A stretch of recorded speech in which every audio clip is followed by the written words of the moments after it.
Bassebo ne bannyabo katubanjulire basonezi kapeti walodi abasangibwa Katwe okumpi ne Dayali bano bakutuusako kapeti okuva mawanga ag'enjawulo gamba nga Japan, America, London, Dubai, Menyeki Ndekeki okumanya ebisingawo kubire ku nnamba eno 0779 28 15 78 ffe banno aba sonezi kapeti walodi ffe tuliko. Okay, nkwaniriza nnyo ku Big Brother Uganda bali kutulaba n'okutugoberera. Nze Big Bro Jamal ow'e Kaseke. Webale nnyo, webale ddala subscribinga, likinga, sharing. Ebbanga libadde ddene nnyo nga tetuwuliziganya naye naddala omukulu ono eri ku platform mubeerayo naye omukulu ono. Ayina engeri twalemererwa okusetinga olunaku lwe tunaakola. Oluusi onkubira ndi mu byalo eyo njiri babiusi eno. President w'Abakadaama. Oluusi ndi ku kisaawe mu nsonga z'abakama bange bakadaama. Naye waliwo omuwala afa. Sinnategeera kampuni eyo naye nga kampuni lisaidiza entindo eyo. Baganya okumuzza mulwadde contract yaggwa ayagala kukomawo bamusibira mu kiyumba naye nkyagala kunoonyereza kampuni njatwala okunoonyereza kampani so tukole ku nsonga ze. Webale nnyo webale ddala Calvin Kayanja gwendi naye nsaba obuuze ku batulaba. Mugamba mutya baganda bange ku Big Brother Uganda ne muganda Calvin Kayanja. Last programs zaffe ze twakola wano nabalaba reactions zammwe n'engeri gye nali estimating ebintu. Tugabayo ku wini tujja kugabayokko mu maaso awo maaso kale Kayanja waliwo ebintu byenjagala tutangazeemu abadayo. Calvin Kayanja ye muntu akuba side ez'ebyobufuzi ez'ebyenfuna ez'amasanyu kati mu bantu be twasigaza abanalizing ensonga ku nsi yattu Uganda ye Calvin Kayanja omu kwawo naye nga nze yasinga okunyanguyira mu bintu byonna ate nga abeera ku mulamwa. Calvin Kayanja waliwo ensonga ziri bbiri. Esooka endala tugenda gijja ku lunaku lulala naye esooka y'eddakiika nga 2 otangazeemu ku bannayuganda ebyanga bimanyi bibeera byangu nnyo. Esooka ya Pastor Bujingo yavuddeyo n'alumbagana His Excellency Principal wa Nuupu Kyagulanyi Ssentamu n'amugamba toyinza kuwaayo mabugo gaabwe kakadde kamu. Eyokubiri tujja girumba lunaku lulala yajja kuba yandoza Eddie Kenzo nakwogera ku bintu bya of course yavuddeyo Eddie Kenzo kyempuliddeko kyenawuliddeko yalumbaganya olupapula lw'amawulire oba yalumbaganya media house emu n'agisabula naye nga Bujingo yali oba Pastor Bujingo yali ne omulegenzi Katolo Bwami yabuuka nga bali tight nnyo.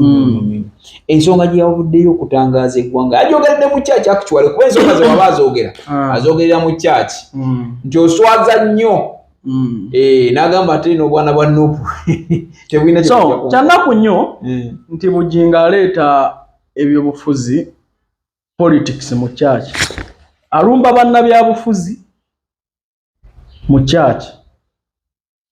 So bwe tuba tusoma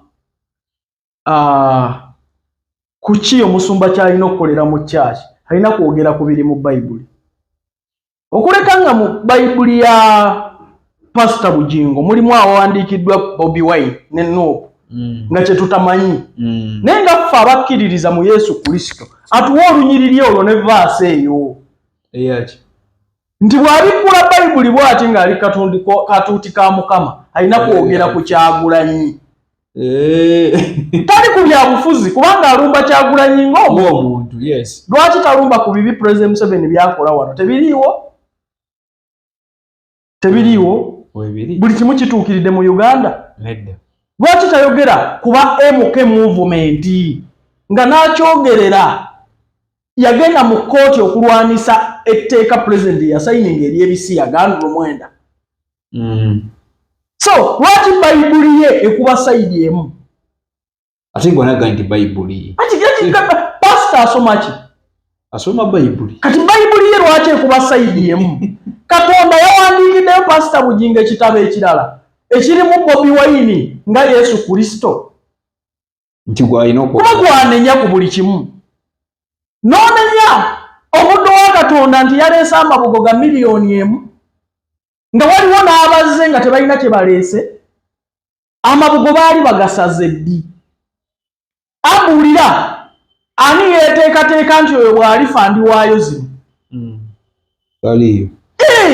Ekikangabwa bwe kikusanze bw'osituka omanyi Bobiwine ebizibu byabadde nabyo mu kaseera ako.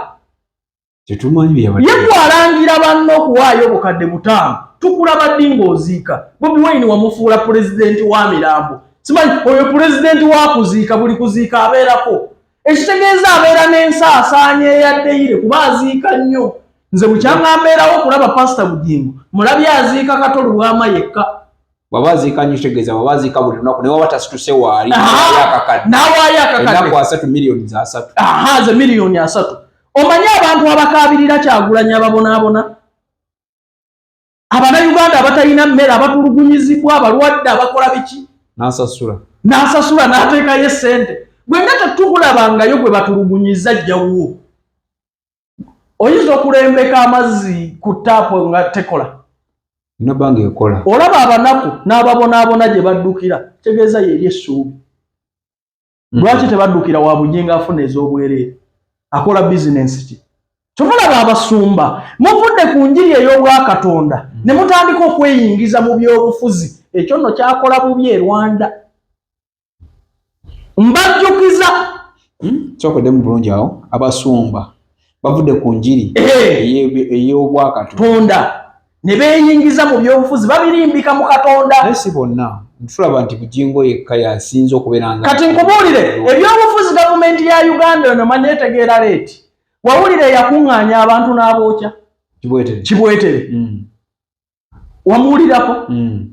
Kati omuntu asobola okukwata Bayibuli omuli Yesu Kristo gwerambika obulungi gw'alina okusomesa abantu ate n'atandika Kyagulanyi. Taliyita abannuupu n'abaggalira mu kyaki n'akola ebya Kibwetere. Kiki kyolabaawo ekiyinza okukolebwa kubanga nga ye Kyagulanyi tannamuddamu? Ati kankubuulire kino. Lwaki abasumba balwana entalo ez'obuntu bandirwanye za Bwakatonda ez'omwoyo? Ki ekyatwala pasito okubala amabugo nga Yesu Kristo ayogera mu Bayibuli nti nzuukiza bafu? Yakolayo eky'obwakatonda ku lumba olwo? Katonda aziika atuwa obulamu. Yagololako omukono gwe kati okubeera omulamu okuva mu bafu nga Katonda kyamugamba okukola, oba yagenda kulaba Bobiwine sente zaleese? Bobiwine ye Yesu Kristo. Buli omu amanyera eniye tuleme kukubagana. Ono oba ensi agitwala mu byabufuzi waliwo obwakatonda. Pastor Bujingo olina asinga byonna ye Katonda nannyini ggulu n'ensi nannyini bulamu azuukiza abafu. N'otandika okunenya mwana Adamu nti aleese miliyoni 5 nga gwe owa Katonda walemeddwa okwekisesayizinga amaanyi ge. Calvin, Bujingo yaleeta obukadde 5 nti yaleese miliyoni 1. Bujingo yaleeta obukadde 5 no mukwano gwa kankubuulire Bujingo ne bwe yandireese miliyoni 10 ekyo si kyalina okukola. Yali alina kukola ki? Kuzuukiza mufu, kuwonya mulwadde, kulokola kato. Banaazikirira Bayibuli ogisoma. Banaazikirira banaafa olw'okubulwa obutuukirivu. Pasita mukwano gwazikiridde naye Ekereziya Katulika n'etuuka omuboola nti abadde musamize ng'abadde mukwano gwo. Mu kifo ky'onenya Katonda olw'obutalokosa mukwano gwo kuba kakyali mu Geyeena ayingire eggulu nga mulokole. Mu kifo ky'onenya Yesu Kristo olw'obutazuukiza mukwano gwo. Yali alina kumulokola kumubulya kigambo kya Katonda aleme okufa. Bayibuli kyegamba. Okitegedde? Muye mwe muli ekkuba ery'obulamu. Ati kubuulidde Pastor Bujingo alemeddwa okunenya Yesu Kristo Katonda obutawonya mukwano gwe mutima ali ku Bobiwine nti yaleeta kakadde. Big Brother Uganda wale ddala nyambo kino kimu osubscribing, liking, sharing. Nine Calvin Kayanja ensonga ya Pastor Bujingo ne Bobiwine okuvaayo ku kusasula kakadde akamu ye n'avaayo ate tekirina makulu n'amuvumira ddala tewera bebanafa ba Century Property Real Estates Uganda Limited balina poloti okuva ku million mpaka ku kawumbi ate nga basanga wali kyali wajjala Namugongo so nga ate abasoneyezi carpet world basangibwa Katwe teobeera biragenda ojjo carpet zonna zoyagala aba Victoria School of Beauty basangibwa Nateete era nga mu skills bakulinze gendayo bwanga oyagala certificate ne diploma webali awo opposite police en Nateete Kabu Motors Trinabo Martin Autos Pozate ne Jamal Auto webale nnyo webalire ddala Calvin Pastor Bujingo mu byonna ebyakolebwa yavaayo n'asabira Mama Fina ku lunaku luli lwetwali wali nga tunatera okuziika Kato naye ekyo kiragawa kiteekawo bannaddiini n'abali tradition oba n'ab'ebyobuwangwa nga Mama Fina ne bamuteekako omukono gwe bati ne bamusabira. Kati kankubuulire kino omanyi twetaaga okufumiitiriza bw'oba tokuyina kuyige oba kumanye. Wali olabyeko abasambagala mu kyaki ezo nti baliko emizimu? Leba basambagala anti abasambagala bwe muba temuba plantinga mu kyaki omukwateko asambagale mbwe emizimu gimuvuddeko wakwata kwagikulira yayasimula wadde ekyo kyali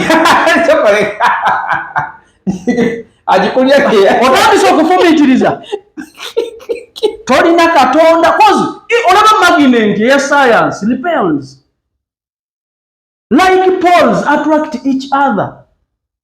Wali kikyogeza kutegeezaawo kiki kyali kirina okuvaamu awo akabonero ke batulaga mu kyaki nti omuntu bw'abaako emizimu pasita n'amukwatako bw'ati emizimu givaayo gimubuukako foosi eri atidde lubaala agenda n'okwata kwakulira emizimu gyonna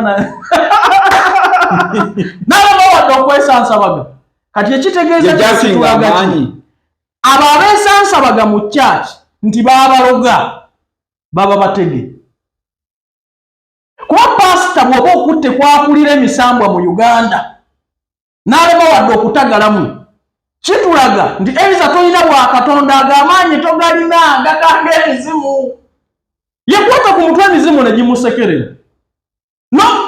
omusamize n'akuwa omutwe gwe ogutuulako emizimu gyonna n'ogukwatako n'asigala nga misamize yasigalawo ng'ayimiridde. Omanyi akabonero akawangula omusamize kwe kuvunamira Katonda. Kati Mama Fina n'avunama mu maaso ga Katonda nti ndokose ate yakyogera bamusabira busamizi. Kankubuulire kino Yesu Kristo bwe yali atambula ne yamukoona obukonyi ku bigere yawonyezebwa. Kikyogeza kutegeeza okukwata Mama Fina mu mutwe yandibadde awona amayembe ne gateekumako muliro singa olina Katonda ani atalina maanyi awo. Kati kankubuulire kino Pasita Bugembe naye agezeseemu nze nina omusajja gwe mmanyi musawo Muganda ateekewo omutwe bagukwatemu bw'ateeyambula watuvuma obwedda watweyagaliramu obwedda okuvunama n'okuteekawo omutwe gwo kabonero kakulu nnyo mu byenzikiriza. Kayanja tosobola nakugezesa kyali kiki ekyali kati kankubuulire kino bali bageza ati nkubuulira Mama Fina n'akuwa chance eyo omukwata ku mutwe osobola okwogera ekigambo ekigenda okwabuluzaamu endagaano ze ne lubaale singa oba olina amaanyi. Kyekiri kyolaba mu makanisa nti oli ajja n'omuzimu ne bamukwatako ne gumubuukako ne yeesansabaga waliwo forces ezitakola ki. Kati Pastor Bujingo be musuula ebigoma kya kigammwe bwe baba si batege lwaki wakutte kwakulira emisambwa n'emizimu n'asigala kyekimu. Nkugambye okufumiitiriza bw'oba tokulina gendako mu dduuka bakuguzeeyo ku myezi. Biriwo bibiri waliwo okubeera nga Mama Fina ze mu maaso ge naye nga takkiriza nga ze buzijja nti ne bw'oba tokkiriza kino ekyokuteekako omukono n'ebigambo bye ŋŋenda okwogera kikuleeta okuba nga asobola okwesansabaga. Tobalaba nga babasiba n'enjegere babatwale lwampaka mu maaso ga Katonda. Abeesansabaga bateekamu bateeke. Anti kyenkugamba olwo kye batulowoozesezza. Olaba alina emizimu emituufu alemeddwa okwesansabaga. Kati abeesansabaga mu kyalo tulaba gy'amaanyi ate gisinga agikulembera. omukono gwa Katonda gukutte ku Walubaale n'osensabaga. Kati ekyokubiri, pastor otemera otya ku giswa ettaka atya Mama Fina bw'aba ayagala mukisa gwa Katonda ayinza okugufuna ng'ayina essaba ewuwe, ayinza okugufuna nga talangiridde. Bakyogamba kutemera ku kiswa ettaka, yali alina kukola ki? Alina okwokya amasabo. Era alina agenda Mama Fina kati nsaala ki gy'osabira Mama Fina ng'ayina essaba ewuwe? Era ebyo Katonda bw'ama byafiiriddemu. Butuukirivu eyoessaala ekola. Bujingo takimanyi. Essala ye yasooka boli awo bali bagenda. Anti kankubuulire wa. Teri kisobola kukola nga tonnakkiriza munda muggwe bwe bulokozi. Sooka oyatule n'akabwako nti ndokose.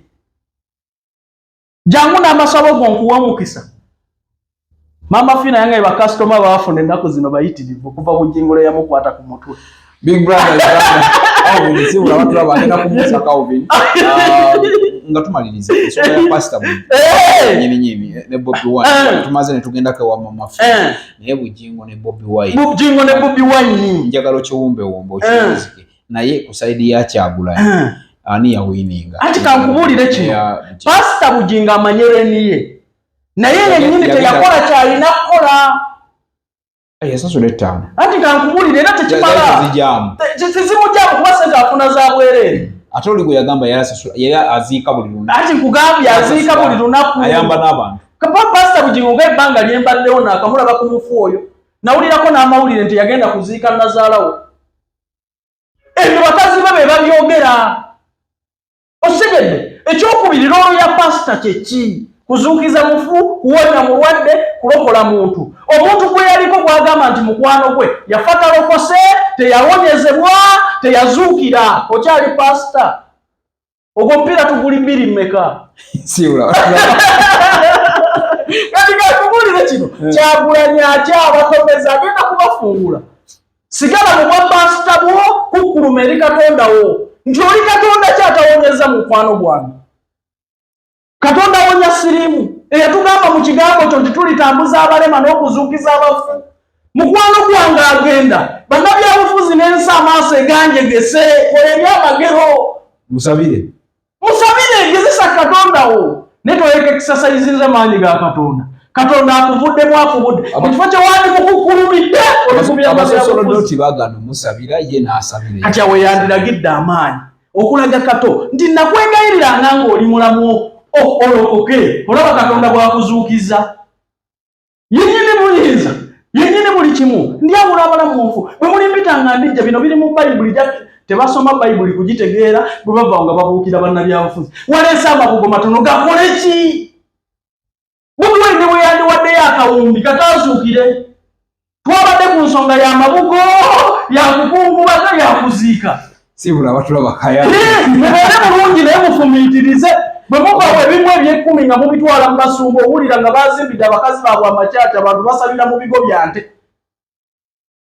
Subscribing, liking, sharing, Central Property Real Estate, Cabo Motors, Atini Motors, Jamal Auto, webale nnyo, webale ddala banafe aba Victoria School of Beauty bakulinze twalayo omwana nawe omwana agenda ofune certificate ne diploma mu masomo ag'enjawulo. So nga ate abanafe abasomye ezikapeti wawo nabo webalinze. Biglo Jamal abadde Calvin Kayanja tuddemu owuliziganya nate akume atakumira mpeera Ssaabasajja Kabaka wangaala.